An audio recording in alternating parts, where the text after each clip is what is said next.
Order! Order! You are an incorrigible delinquent at times. Behave yourself, man!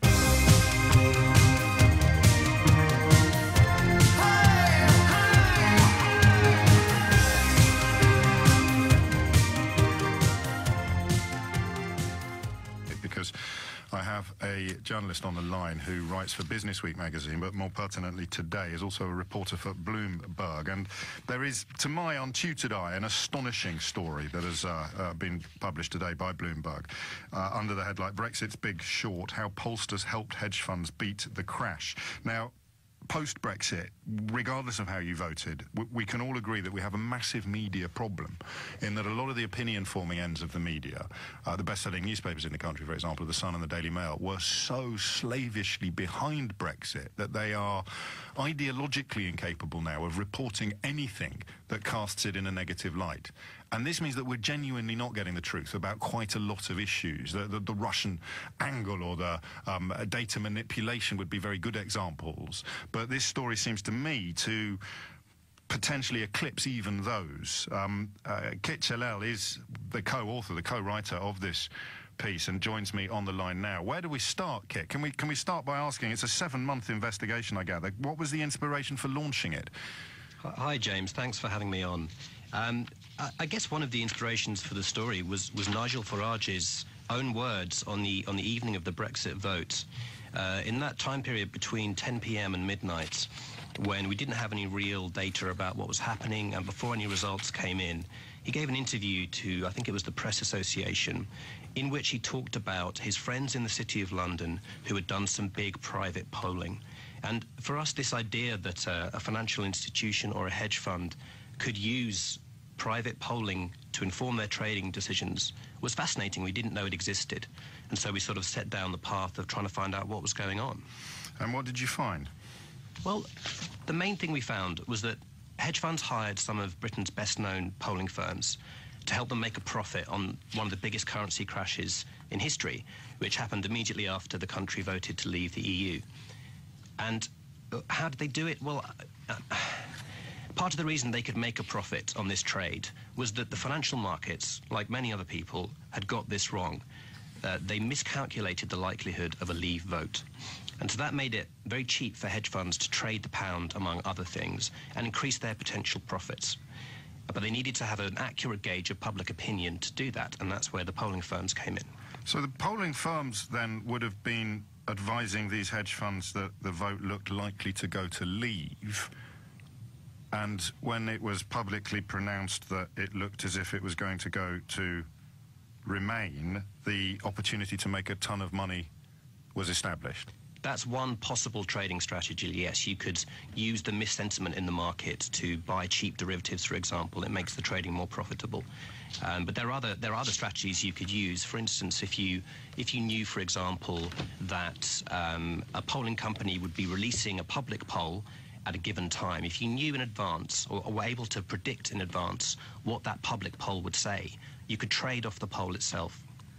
You could know how the market was going to move based on the poll. And pollsters have told you, many of whom, of course, all of whom, I imagine, speak to you confidentially because of confidentiality agreements. They said that they believe Brexit yielded one of the most profitable single days in the history of their industry. Do we have sort of names of institutions or individuals that did clean up? Well, we know, for example, that YouGov charged about $1 million to a single financial institution for its polling operation on the day of Brexit. So I think that gives you an indication of how valuable a day this was for the polling industry as a whole. But I think it also tells you, look, hedge funds aren't stupid. They're not going to pay $1 million for information if it serves them no purpose. So it also tells you how useful this service was to them. You write in the article, one person with questions still to answer is Farage. He twice told the world on election night that Leave had likely lost when he had information suggesting his side had actually won. He also changed his story about who told him what regarding that very valuable piece of information. That's quite a hefty claim. Yeah, I mean, we stand by our reporting on that. I mean, as to why Nigel said what he said on those occasions, you'd have to ask him. In his conversations with us, he said that he was basically depressed about the result, and whatever information he was being given that was appeared to be positive. He just didn't believe it. But we do know that he was getting information from his favourite pollster, who did a very large City of London private exit poll that was one of the most accurate polls that anyone did. This is Damien Lyons-Lowe. This is Survation. Their poll, according to our sources, called the result, and they would have known, well, at 10 p.m., if not earlier, that the result was going to look very different than the markets and everyone else was predicting. So we know that Nigel had those conversations. We know that he knew about that poll. You know, and as for his explanation, it isn't clear. He changed his story several times. You could always ring him on LBC. Maybe next time. Maybe next time.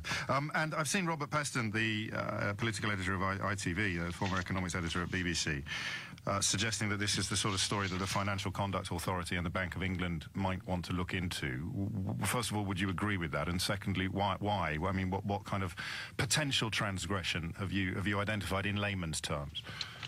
Well, in terms of the outcome of our story and what happens next, you know, those are decisions for other people to make. One possible outcome is there'll be more scrutiny of polling industry and private polling. Polling companies largely regulate themselves. They have a self-regulatory body called the BPC. In the past, they've faced questions about their impartiality in terms of politics and the accuracy of their surveys. But because hardly anyone knew about the nature of their work for financial firms, there hasn't really been any scrutiny of that. So one thing that may happen is people will ask more questions about those things. In terms of the law, again, you know, these are questions for a lawyer to answer, really. But there are certain areas of law that come into play here. The main one is a UK law that specifically covers exit polls, where you've asked someone how they voted. And it's illegal here to publish the result of an exit poll to the general public or any section of the general public before the vote has finished. But there's no way that a hedge fund could be exempt from the description of being a member of the general public, is there? Or well, one legal expert we spoke to called it a grey area. It's an area of law that just simply hasn't been tested. So we just don't know. So watch this space. Perhaps. It's an astonishing piece of work, absolutely comprehensive. I'm tempted to ask what you're going to work on next, but I don't imagine you're going to tell me. That would be confidential. Kit Chilell from Bloomberg. So thank you so much, co-author of this article with Cam Simpson and Gavin Finch. You can find Bloomberg pretty easily just by Googling it, or if you follow me on Twitter, or indeed Robert Peston or Gina Miller, or, well, pretty much everybody with any credibility at all in the context of economics and Brexit. They're all very, very intrigued and even, dare I say, excited in a professional sense by this story. So check it out for yourself. I read it myself this morning with a growing sense of, well, two feelings actually. One, okay, that bit makes sense now. And secondly, oh my God, spending all that time championing ordinary people while, and I'm speaking about the hedge funds now, or some of the big supporters of Brexit, very, very wealthy supporters of Brexit, claiming that it was somehow a reflection or a championing of ordinary people, while all the time they were potentially making hundreds of millions of pounds out of the fluctuations in the currency market.